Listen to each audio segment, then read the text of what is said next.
le droit chemin, mais c'est pourquoi je suis sans crainte dans le danger. Elle est toujours là pour m'enseigner, me consoler.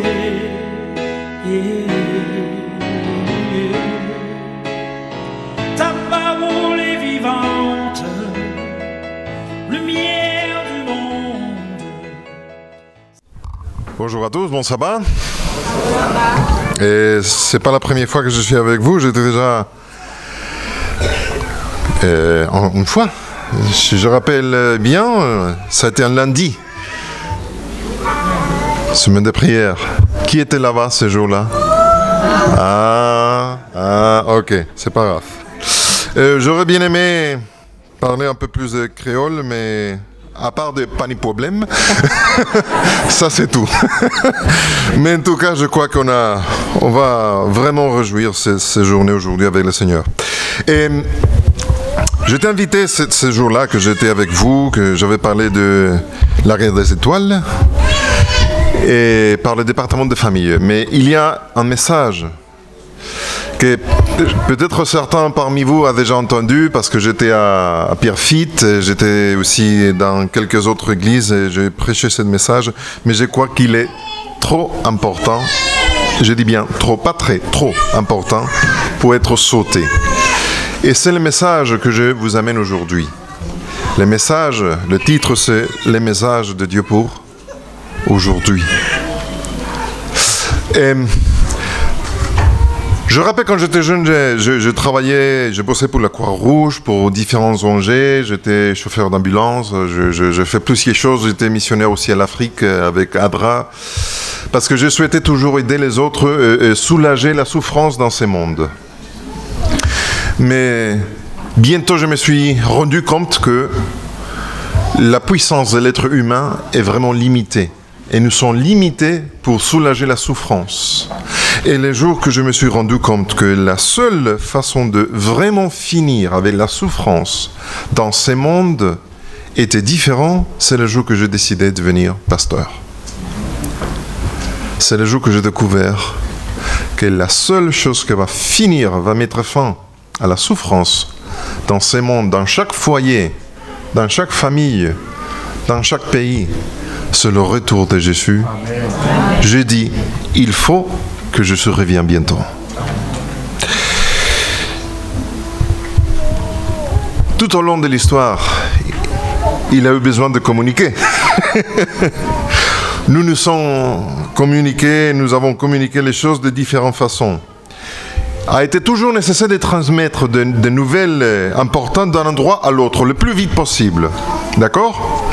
Et au début, c'était à voix forte, à voix haute, c'est-à-dire en criant, en disant des choses, et quelqu'un assez éloigné l'a entendu. Après, on a envoyé des messagers, et après, on a envoyé, par exemple, des signaux de fumée. Vous avez vu jamais un film de l'Ouest, de western, le signal de fumée Oui ou non? Oui. Ah d'accord, merci, vous vous souvenez. Les tambours dans certains pays. J'étais pasteur il y a certain temps, il y a quelques années, à les îles Canaries. À les îles Canaries, il y a un langage qu'on ne parle pas, mais on siffle. C'est sifflant qu'ils se parlaient les uns aux autres. Les bergers de l'île de Gomera, c'est une petite île, les îles Canaries. Les bergers, ils se parlent l'un à l'autre en sifflant. Et il est vraiment incroyable de voir ça. Parce qu'ils sont vraiment capables de parler, comme si nous parlons des paroles, des mots, mais en sifflant. Bon, bref. Après est venu le courrier écrit, le télégraphe, la première radio, le premier téléphone, le premier téléviseur, le premier ordinateur, le premier site internet. Et aujourd'hui, on a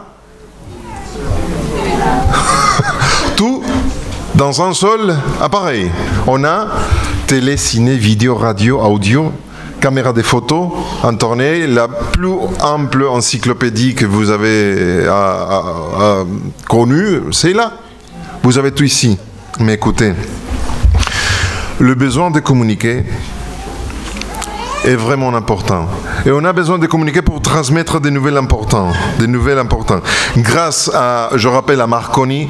Et Marconi, c'est lui qui a inventé la radio. Quand j'étais chauffeur d'ambulance, j'avais 19 ans, j'étais capable de parvenir, de dire à l'hôpital en avance que j'arrivais avec quelqu'un assez grave. Et je les ai dit, voilà, qu'est-ce qu'elle arrivait, comme il était. Et j'avais toute une équipe de médecins en m'attendant, pas moi, en attendant le malade que j'ai amené avec l'ambulance. Et on a sauvé plusieurs vies grâce à Marconi. Nous ne nous rendons pas compte, combien d'importance a chaque nouvelle que nous avons à partager. Ça peut sauver plusieurs vies. Et vous avez des nouvelles à partager. Et vous avez la responsabilité de sauver plusieurs vies. Je me souviens d'un missionnaire espagnol qui a été directeur du séminaire théologique au Cameroun. Il s'appelle, c'est un pasteur, il est à la retraite là-bas en Espagne, il s'appelle Alberto Guaita. Et un jour, en parlant de feu, on a parlé d'un feu il y a quelques minutes, et là-bas on parle des années 70, et chaque fois qu'il avait un incendie, un feu assez important, ils ont dû envoyer quelqu'un à appeler les voisins du village le plus proche pour leur demander de venir à porter des seaux d'eau pour éteindre le feu. D'accord ? Aujourd'hui, c'est différent. Même ici, à Paris, à Métropole, et des différents pays, vous appelez les 112, les 18, et les pompiers arrivent assez vite. Mais si vous êtes éloigné de tout ça, vous avez besoin de demander de l'aide aux autres. Et un jour, à minuit, ce pasteur, il entend que quelqu'un frappe sa porte. Et des gens qui crient, qui hurlent. Il sort, qu'est-ce qu'il y a?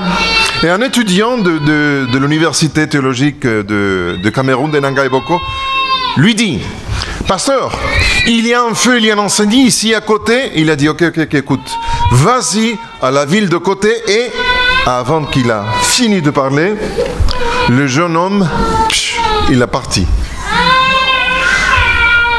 40 mètres après, le jeune homme s'arrête, revient, il lui pose la question, et qu'est-ce que je dois leur dire? Un messager sans message ne sert à rien.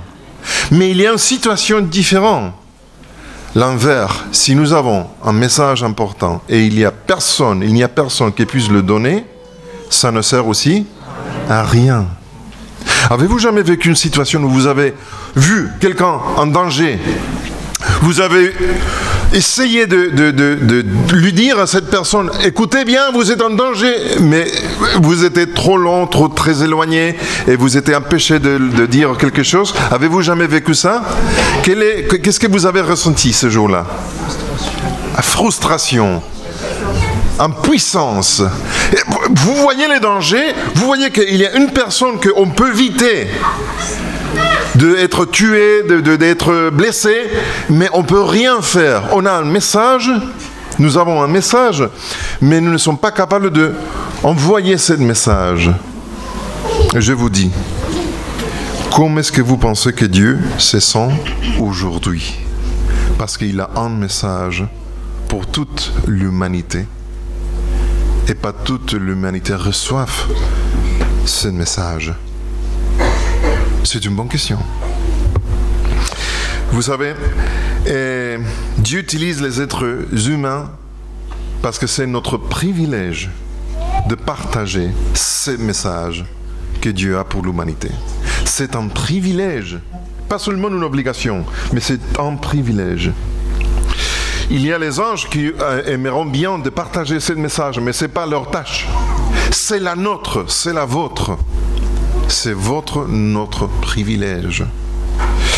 Vous savez, il y a un message à partager. Et c'est de ça que je vais vous parler aujourd'hui.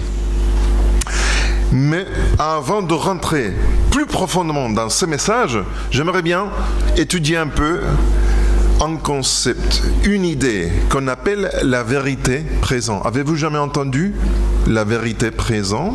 Certains parmi vous, oui. Ok. qu'est-ce que c'est la vérité présente? On le retrouve dans la Bible et je vais vous poser certains exemples pour vraiment comprendre qu'est-ce que ça veut dire, d'accord? Et de cette façon, nous allons comprendre qu'est-ce que sera ou qu'est-ce que est la vérité présente pour aujourd'hui. Et Ellen White, c'est une écrivainte chrétienne, pour ceux qui ne la connaissent pas, elle est cofondatrice de l'Église adventiste. Et elle a dit un jour dans une revue, j'ai la référence ici, en 1886, « Les Écritures sont constamment ouvertes au peuple de Dieu et il y a toujours et il aura toujours une vérité spécialement applicable à chaque génération. » C'est-à-dire, aujourd'hui, nous devrions avoir un message spécial pour nous, pour aujourd'hui, n'est-ce pas? D'accord. Au cours de l'histoire, il y a eu toujours des vérités présentes. Et on va revoir assez vite quelques exemples. Le premier exemple que je trouve dans la Bible très évident, c'est l'exemple de l'histoire de Noé. Vous vous souvenez de l'histoire de Noé? Plutôt les enfants, je crois. Les déluges, les bateaux, oui ou non? Oui? D'accord. Noé a reçu un message spécial pour cette génération là-bas, dans ces moments de l'histoire. Vous trouvez son histoire dans Genèse 5, 6, 7 et 8, d'accord? Vous pouvez le lire. Ellen White, la même écrivante que je viens de vous mentionner, elle a écrit dans le même article. Les messages donnés à Noé étaient la vérité présente pour ces temps-là. Et si les gens avaient accepté ces messages, ils auraient été sauvés de se noyer dans les eaux du déluge. Alors, quel était le message de Noé? Sa vérité présente. J'attends une réponse.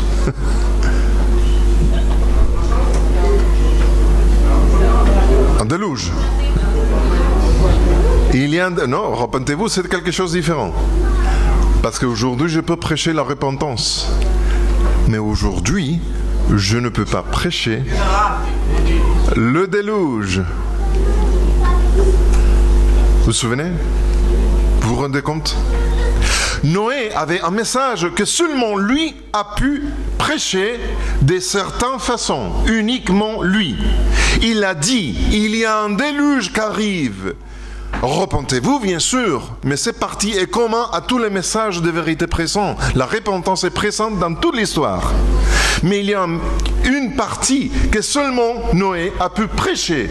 Si je me mets devant de la mairie de Aubervilliers, je ne sais pas si on a une mairie, oui, et je commence à crier, à prêcher, il y a un déluge qui arrive.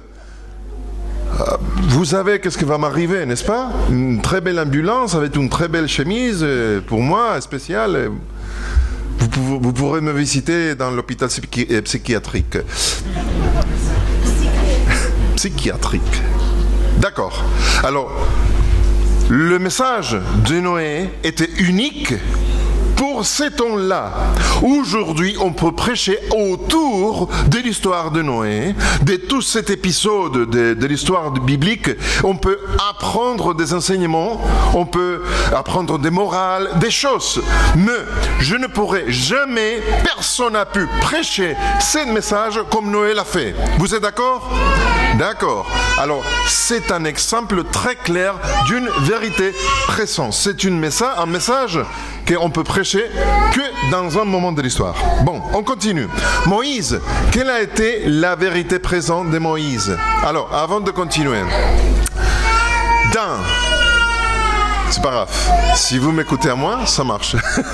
Dans le monde de la communication, on a toujours ce qu'on appelle le slogan. Vous avez jamais entendu que c'est le slogan? C'est-à-dire, il y a beaucoup de choses à communiquer, mais on doit toujours attirer l'attention avec une phrase très courte. Parfois, c'est qu'un mot ou quelques mots dans une phrase courte.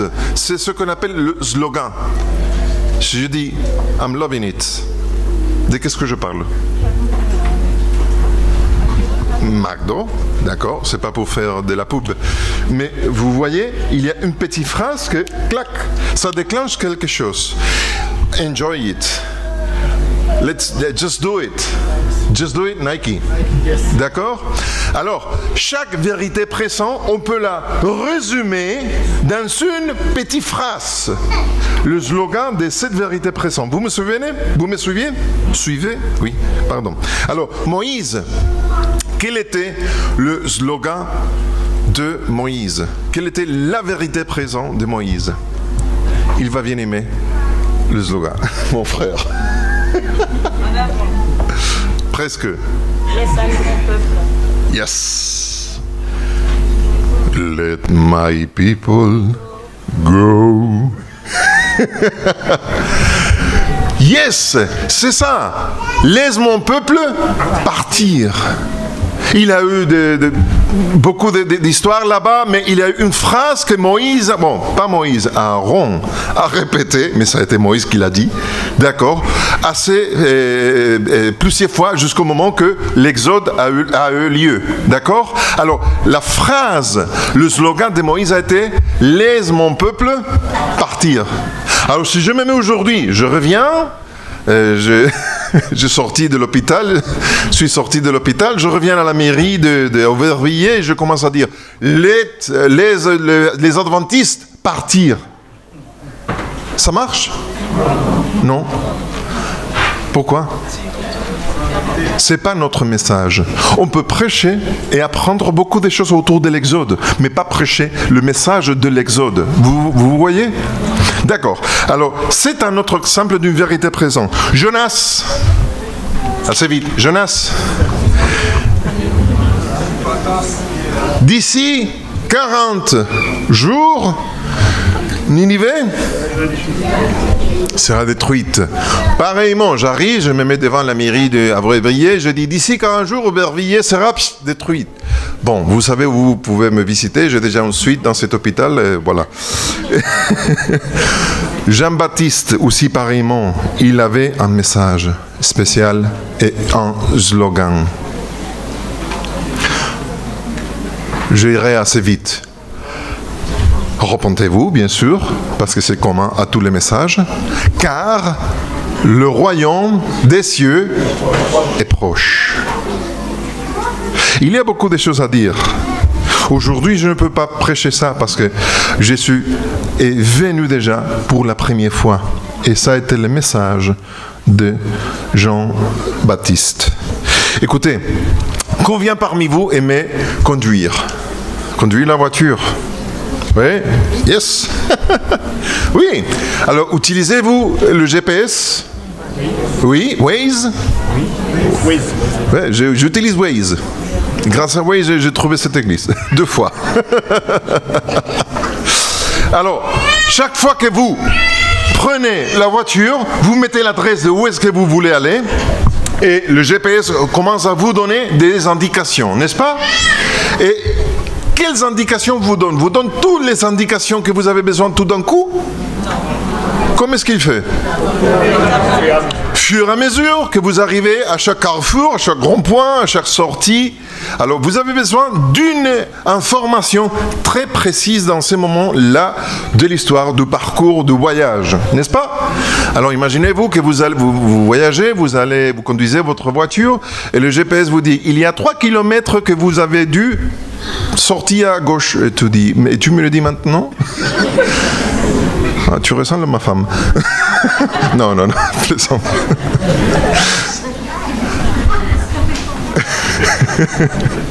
Alors, la vérité présente, ce sont les indications qu'on a besoin dans ces moments précis de l'histoire, comme le GPS nous dit chaque fois que nous prenons la voiture. D'accord? Donc, il y a encore un petit détail.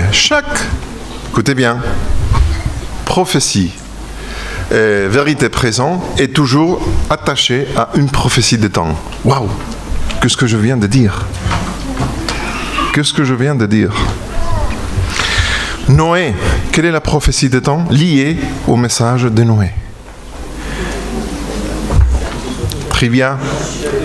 120 ans après le déluge arrivera. Vous vous souvenez? D'accord. Moïse, quelle était la prophétie des temps? Bah, vous la trouvez dans Genèse 15, 13. 400 ans. Oui, mais la prophétie c'est 400, mais il y a 30 qui sont ajoutés. Mais 400 ans, tes enfants seront, ta descendance seront des esclaves. Après, ils seront libérés. Vous trouvez ça dans Genèse 15, 13.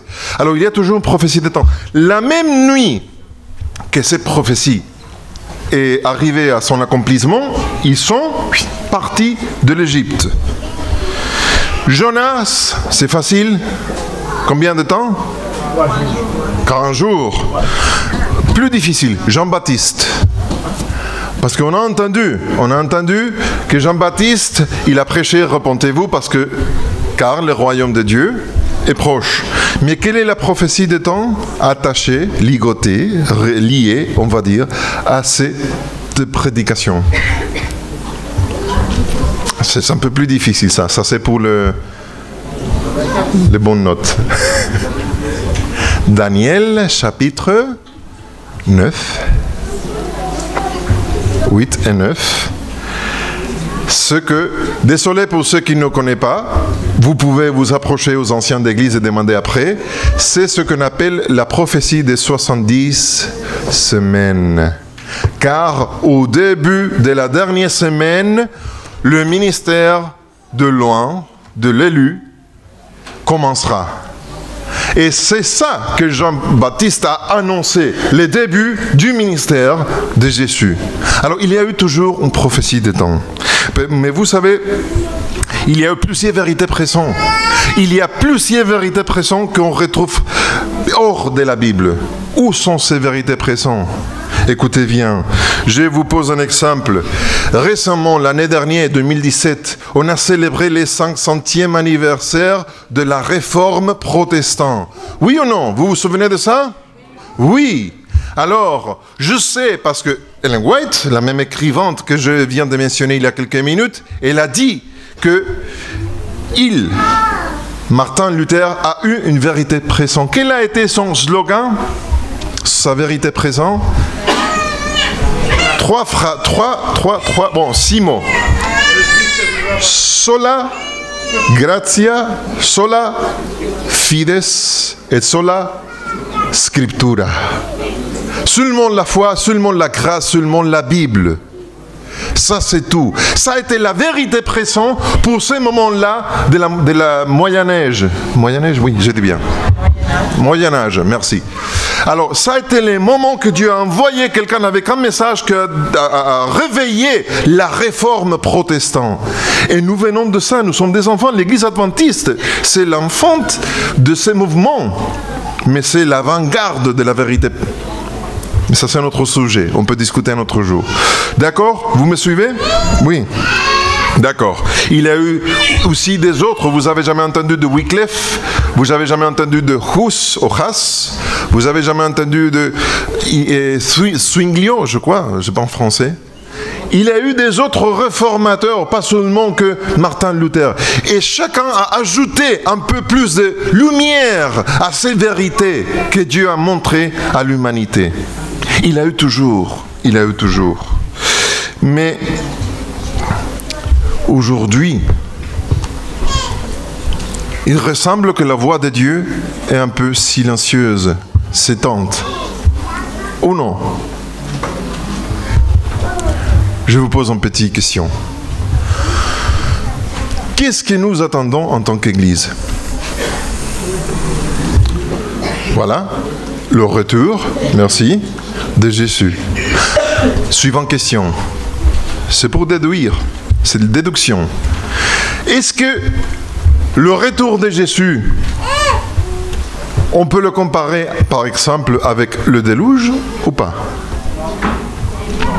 Oui ou non? Oui, non. Alors, ça sera quelque chose de petit. Ça sera quelque chose que, bon, il faut faire vraiment attention parce que sinon, ça va passer. Oh, c'est comme le déluge. Parce que le déluge, rappelez-vous, a affecté à qui? À toute l'humanité, à tout le monde. Alors, c'est quelque chose de vraiment important ou pas, le déluge? Alors, le retour de Jésus, c'est quelque chose petite, sans importance. On peut le comparer avec le déluge ou pas? Oui, maintenant oui, vous êtes cadré. Alors, je vous pose la question, si Dieu avait une vérité présente pour ces moments-là, aura-t-il une vérité présente avant du retour de Jésus?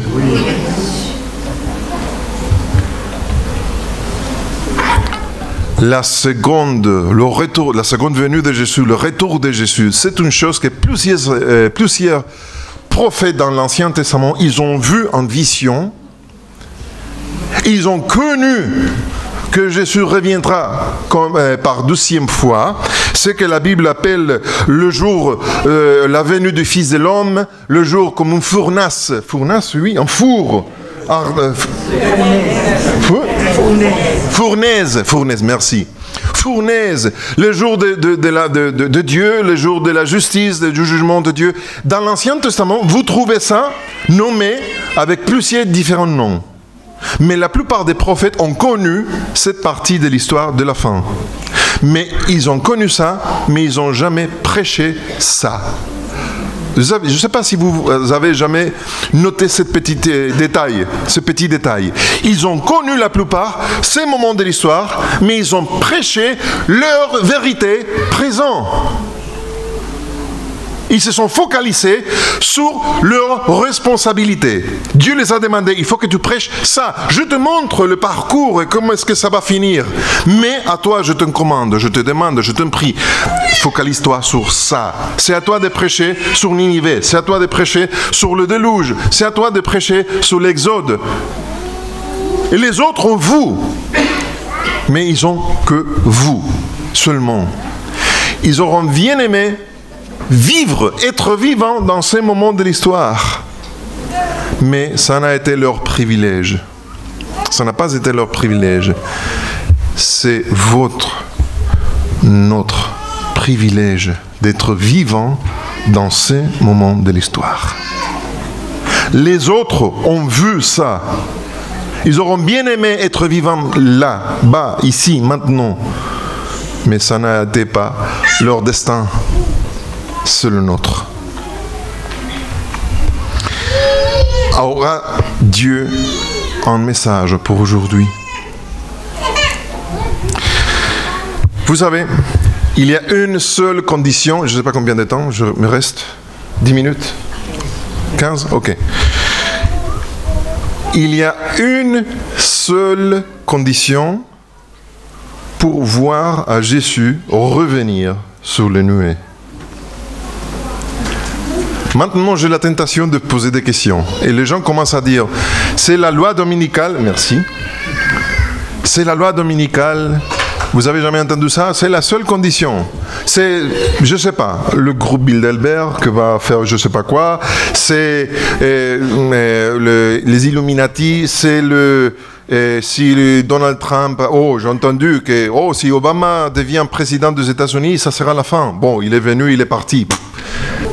Bibliquement, il y a une seule condition pour voir Jésus revenir. Vous la trouvez dans Matthieu 24, 14. Ce n'est pas le texte qu'on a lu ce matin. Alors allez-y, lisez Matthieu 24, 14.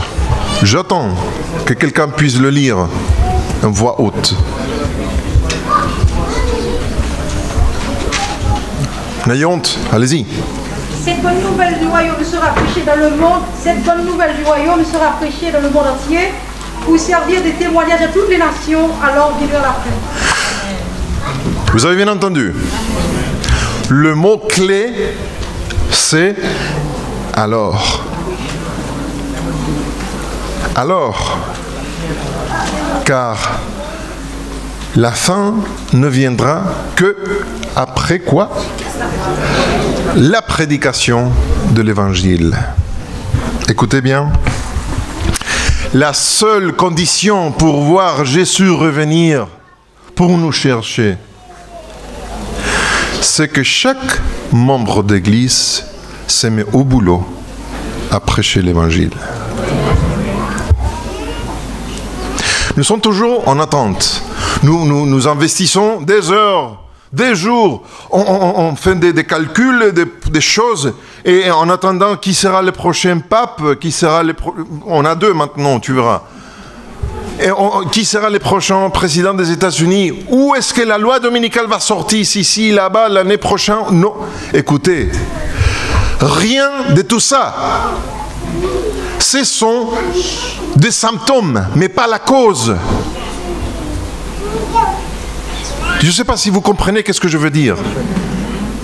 Ce sont les symptômes d'une maladie, mais pas la cause de la maladie, entre guillemets. Parce que tout le temps que je passe, que j'investisse dans tous ces types de lucubration, de recherche, bon, intéressant, on va dire, mais que intéressant, c'est en minute que je n'investisse pas à faire mon vrai boulot. Prêcher l'évangile. Et pendant que je ne fais pas ça, alors Jésus nous reviendra. C'est sérieux ce que je viens de dire. Parce que seulement le jour que l'Église s'investit à prêcher l'Évangile, ça sera le jour que toutes les autres choses viendront à cause de notre prédication. Mais pendant que l'Église ne s'investit pas à prêcher, toutes les autres choses sera qu'un spectacle. Et nous allons perdre le temps en attente. En attendant si ça arrive ou pas. Non, ça n'arrive. C'est nous qui doivent s'approcher. Vous comprenez la différence? Je vois un mur. Et la prophétie dit que je vais m'écraser contre ce mur. Alors je m'arrête et je regarde le mur. Oui, tu vois, cette pierre-là, ça sera qui va me casser la tête. Merci. Tu vois ça, oui, on peut analyser tout ça. Mais si je ne me mets en marche, je n'arriverai jamais à m'écraser contre le mur. Vous comprenez ce que je veux dire? La seule condition pour voir Jésus revenir, c'est le témoignage de cette Église à tout le monde. Après, viendront les autres choses. Laisse les choses faire, ce sont des prophéties, ça va arriver. Ça va venir, bien sûr, certain. Je suis certain que tout ça va arriver. Mais ce n'est pas à moi de faire des calculs des choses. Il faut bosser. Il faut travailler. Il faut aller dire les choses, témoigner. Sinon, ça n'arrivera jamais. Au moins dans ma génération. Voilà pourquoi Jésus n'est pas revenu encore. C'est à cause de moi. Je parle de moi. Alors maintenant, oui, je rentre déjà dans le message d'aujourd'hui. Mais quel est le message? Quel est le slogan? Je reviens sur l'idée du slogan que Dieu a pour nous aujourd'hui. Quelle est la vérité présente? Je vais clarifier. Ça s'enregistre. La vérité présente, c'est un concept très large, très grand, d'accord? Il y a plusieurs éléments. Vous êtes d'accord avec moi? L'Église adventiste a des vérités que nous identifient en tant qu'Église unique. On parle de la immortalité conditionnelle de l'âme, c'est-à-dire, on parle du sabbat, on parle du sanctuaire. D'accord, vous êtes d'accord avec moi? Tout ça appartient au grand concept de la vérité présente. Mais ça, on doit le résumer dans une seule phrase. Me suivez? Ok. Alors, comment est-ce que nous devons attirer l'attention des gens, des personnes qui sont dehors envers Jésus, envers la Bible? C'est une bonne question. Combien de fois vous avez partagé, vous avez témoigné dans la rue, ou à l'arrêt de bus, à la gare, je ne sais pas, et vous êtes très content parce que vous avez essayé de faire les 28 études bibliques, les 28 croyances dans 5 minutes.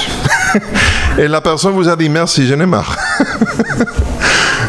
Combien de fois vous êtes rentré assez content? Ouais, aujourd'hui j'ai fait un gros témoignage, un grand témoignage. C'est une personne, une femme que je retrouvais, je partageais, je lui parlais du sabbat, de la dîme, de la santé, de... trop d'infos.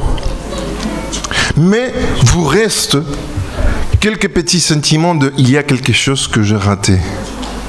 Ça vous arrive à vous? d'avoir témoigné. Mais à la fin, oui, mais il y a quelque chose que j'ai raté. Je sens que j'ai failli. Ça vous arrive de temps en temps? Aujourd'hui, c'est vraiment difficile de témoigner. Si vous parlez en disant, nous sommes en France, en métropole, il faut arrêter de boire d'alcool, du vin. Oh, tu es fou! Mais tu es en France, les Bourgognes, les champagnes. Et... les gens vont te dire, tu es fou. Ça ne les interpelle.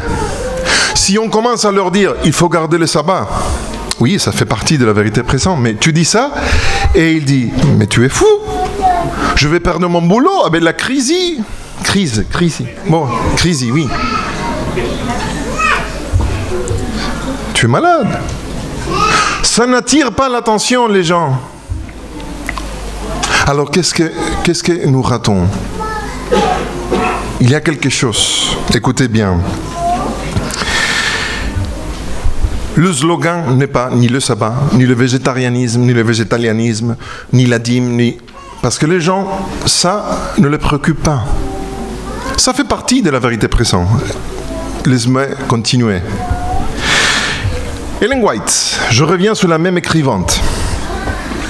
Elle a écrit dans Prophète et Roi, mais j'ai la page en anglais, 278. Les messages de Dieu pour les habitants de la terre aujourd'hui est... 2 points. Et elle mentionne, c'est pas Pedro Torres. C'est pas moi qui dis ça. Vous êtes d'accord? Je crois que c'est quelqu'un plus autorisé que moi. Plus inspiré. Je répète. Le message de Dieu pour les habitants de la terre aujourd'hui est... Gravez ça au feu dans votre esprit, s'il vous plaît. Très facile. Matthieu 24, 44. Matthieu 24, 44. Que dit? Assez vite.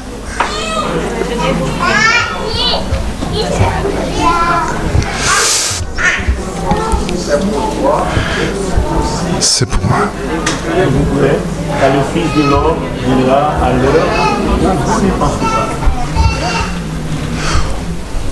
Ok, on va faire un petit atelier. Comment est-ce qu'on peut résumer ça dans une seule phrase? Voilà. Jésus revient. Il y a encore un mot. Bientôt. Amen.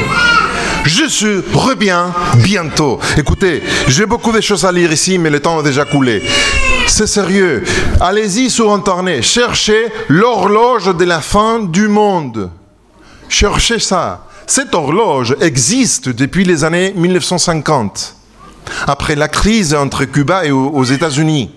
Et cette horloge est gérée par des scientifiques non croyants. Et c'est une horloge pour conscientiser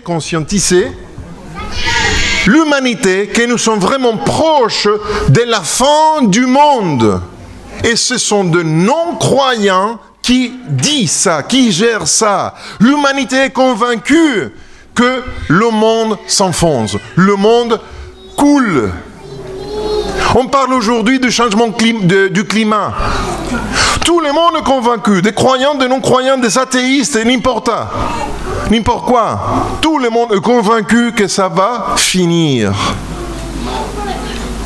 Alors c'est vraiment facile. Il y a une sonnette d'alarme. Je ne sais pas si jamais avez vu fait une simulation dans un bateau, que le bateau s'enfonce. Je rappelle quand j'étais pasteur à les îles Canaries, une fois que j'ai fait le voyage depuis les îles Canaries à la péninsule, à l'Espagne ici, on a fait une simulation. Ils ont fait sonner la sonnette, l'alarme. Alors on s'est mis la veste de flottation, je ne sais pas comment ça s'appelle ça. Le gilet sauvetage, voilà, gilet sauvetage. Bon, je vais oublier d'ici 3 minutes. Merci. Et je rappelle aussi des autres qui se sont restés au bar en disant bon, c'est une simulation, vas-y, bon. Écoutez, il n'y a pire malade que celui qui ne veut pas reconnaître qu'il est malade. Pourquoi je dis ça? Parce que le monde ne veut pas reconnaître que le sabbat c'est le jour de Dieu. Le monde ne veut pas reconnaître qu'il y a un style de vie meilleur. Le monde ne veut pas reconnaître plusieurs choses parce qu'on est au milieu de tout ça. Mais si le monde commence à se rendre compte que l'histoire de ce monde touche à sa fin, alors ils vont poser une question. Écoute, ça oui, ça me préoccupe. Je ne suis pas préoccupé pour ni le sabbat, ni les courgettes, ni les... Non, crevettes. Courgettes, non, crevettes, ni le jambon, ni le vin, ni rien de ça. Mais l'histoire du monde, ça me préoccupe. Ils vont vous poser une question. Qu'est-ce que je dois faire? Vous voulez un exemple? Allez-y, livre des Actes, chapitre 2, chapitre 3. Pierre a commencé à prêcher. Les gens, ils étaient là, ils ont été les mêmes personnes qui ont crucifié Jésus. Mais dans les moments que Pierre a touché la clé, la ficelle clé, ils ont posé la question, écoutez, qu'est-ce que nous devons faire? Et c'est le moment où l'humanité pose la question, où Dieu intervient, il dit, il faut que tout soit baptisé. Alors on a passé des années et des années en prêchant des choses sans aucune réussite. Pourquoi? Parce que nous avons raté le slogan de la vérité présente. Écoutez, c'est mon s'enfonce. Oublie tout ça, tous les détails de ma religion. Je veux te parler à toi, toi que tu n'es pas croyant. Tu te rends compte que le monde s'enfonce, se coule. Ah oui, mais c'est vrai. Mais je te dis une chose, il n'y a qu'une solution. La solution c'est Jésus revient bientôt. Il y aura certains qui vont dire tout est fou. Vas-y. Suivant, continuez. La Bible dit qu'il faut témoigner, pas baptiser à tout le monde. Il faut témoigner à tout le monde, pas baptiser à tout le monde. Et c'est ça qui compte. Vas-y, suivant. Tu penses que je suis fou? Continuez, suivant. C'est mon s'enfonce. Il n'y a qu'une seule solution. Jésus revient bientôt. Ah oui, qu'est-ce que je dois faire? Allons-y. C'est le moment quand il te pose ces questions que tu reviens avec le message des 3 anges. Mais c'est après. Pas d'abord. Vous voyez quelle est la différence? Je vous encourage, mes frères et sœurs, il y a beaucoup de choses à dire. 1 minute. Même citation d'Ellen White, elle dit « L'Église du Christ est l'agence de Dieu pour la proclamation de la vérité. » C'est vérité, Jésus revient bientôt. L'Église est habilitée par lui à faire un travail spécial. J'aime bien les temps verbal, la conjugation de ces verbes. L'Église est habilitée. Ne dis pas que l'Église sera habilitée. L'Église est déjà habilitée. On a tous les outils. Mais nous n'avons pas appris à utiliser effectivement, efficacement les outils dans l'ordre correct.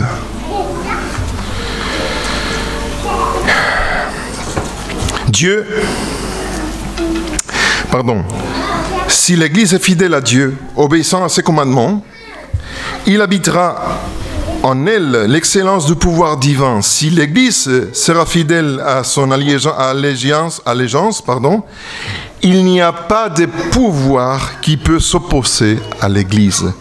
Les forces, écoutez bien, les forces de l'ennemi ne seront plus capables de l'accabler que la baille pour résister les tourbillons. Avez-vous jamais vu ça? L'Église, chacun de nous est déjà habilité pour finir la prédication de l'Évangile. La seule chose, c'est prendre le message en ordre correct. D'abord, le slogan « Jésus revient bientôt ». Si la personne te fait attention, vas-y, continue. Sinon, oublie, continue et poursuive une autre personne. Dernière citation. Il y a devant l'Église l'aube d'une journée brillante et glorieuse si elle se revêtise avec la robe de la justice de Christ. Je reprends la première phrase et je ne suis pas triomphaliste. Il y a devant l'Église l'aube d'une journée brillante et glorieuse. Il y a certains qui vont dire, ce pasteur il est triomphaliste, tout va bien, on va gagner. Non, écoute bien. L'église adventiste du Verbier est condamnée par justice à la réussite. Amen. Ma question, c'est, seras-tu là ce jour?